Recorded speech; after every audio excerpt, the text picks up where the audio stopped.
Hello everyone. মোৰ কৰিছে আছো কাপোৰযোৰ এই কাপোৰযোৰ মই ফুল কৰি আছো বৰ্তমান এয়া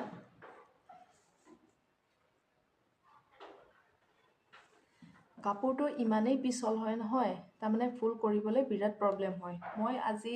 দুদিন ধৰি আচলতে ঘৰৰ কামো সম্পূৰ্ণ কৰি গোটেইখিনি ঘৰৰ কাম কৰিব লাগে আৰু কৰি মেলি উঠাৰ পাছত এইফালে মোৰ নিজৰ কাম থাকে সেই কামখিনি কৰিবলৈ আহোঁতে বহুতখিনি সময়ো লাগে আৰু তাৰ মাজতে বাকী কটনৰ কাপোৰ হওক মিক্স পাটৰ কাপোৰ হওক যিমান সোনকালে কাপোৰখিনি উলিয়াব পাৰি এই অৰ্গেঞ্জা কাপোৰটো খুব বেছি সোনকালে উলিয়াব নোৱাৰি কাৰণ কাপোৰটো বহুত বেছি পিছল হয় এটা ফুল কৰাৰ পাছত তাৰমানে ৰখিব লাগে শুকুৱাবৰ কাৰণে ৰখিব লাগে নহলে য'ত ত'ত লাগি যোৱাৰ চান্স থাকে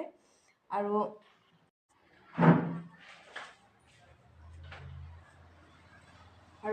এইফালে চাওকচোন এয়া দেখিছেনে আজি ইমান কেইদিনৰ ভিতৰত এইকেইটা ফুলে মোৰ কৰা সম্ভৱ হৈছে এইকেইটা এয়া এইটোতো ফুলটো মই কৰিবলৈ ষ্টাৰ্ট কৰিছোঁহে বাকী এইখিনি এয়া মোৰ আজি 3 দিন মানৰ পৰা ইমানখিনি কামহে মোৰ সম্ভৱ হৈছে তাৰমানে কাপোৰটো ইমানেই পিছল যিসকলে কৰিছে তেওঁলোকে গম পায় অৰ্গেঞ্জা কাপোৰটো কিমান পিছল আৰু মোৰ চাদৰখন কেতিয়া ওলাই আৰু সেইটো মই ক'ব নোৱাৰিম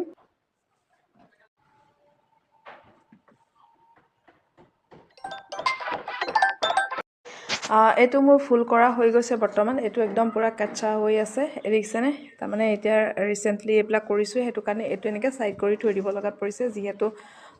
আৰু মই বেলেগত বৰ্তমান কৰিব নোৱাৰোঁ মোৰ ওচৰত ফ্ৰেম এটাই আছে সেইকাৰণে এইটো এনেকৈ ছাইড কৰি শুকোৱালৈকে থ'ব লাগিব তাৰলৈকে মই এটা ব্লাউজৰ পিছত আপোনালোককনো কেনেকৈ ফুল কৰে তাকে দেখাওঁ যিহেতু আগতে মই বিচাৰিছিলোঁ এটা ব্লাউজৰ পিছত কেনেকৈ ফুল কৰিব পাৰে সেইটো মই বহুতখিনি চাৰ্চ কৰিলোঁ চাৰ্চ কৰি পেলাই মই যেতিয়া গম পালোঁ তেতিয়া তেনেধৰণে মই এই দেখিছেনে ব্লাউজৰ পিছত মই এনেকৈ ফুল কৰিছোঁ আৰু আহকচোন আপোনালোককো মই জনাওঁ কেনেকৈ এটা উকা ব্লাউজৰ পিছত কেনেকৈ ফুল কৰে তাকে আপোনালোকক দেখাই দিওঁ আপোনালোকে কিমানখিনিনো মোৰ পৰা জানিব পাৰে সেইখিনি আৰু আপোনালোকৰ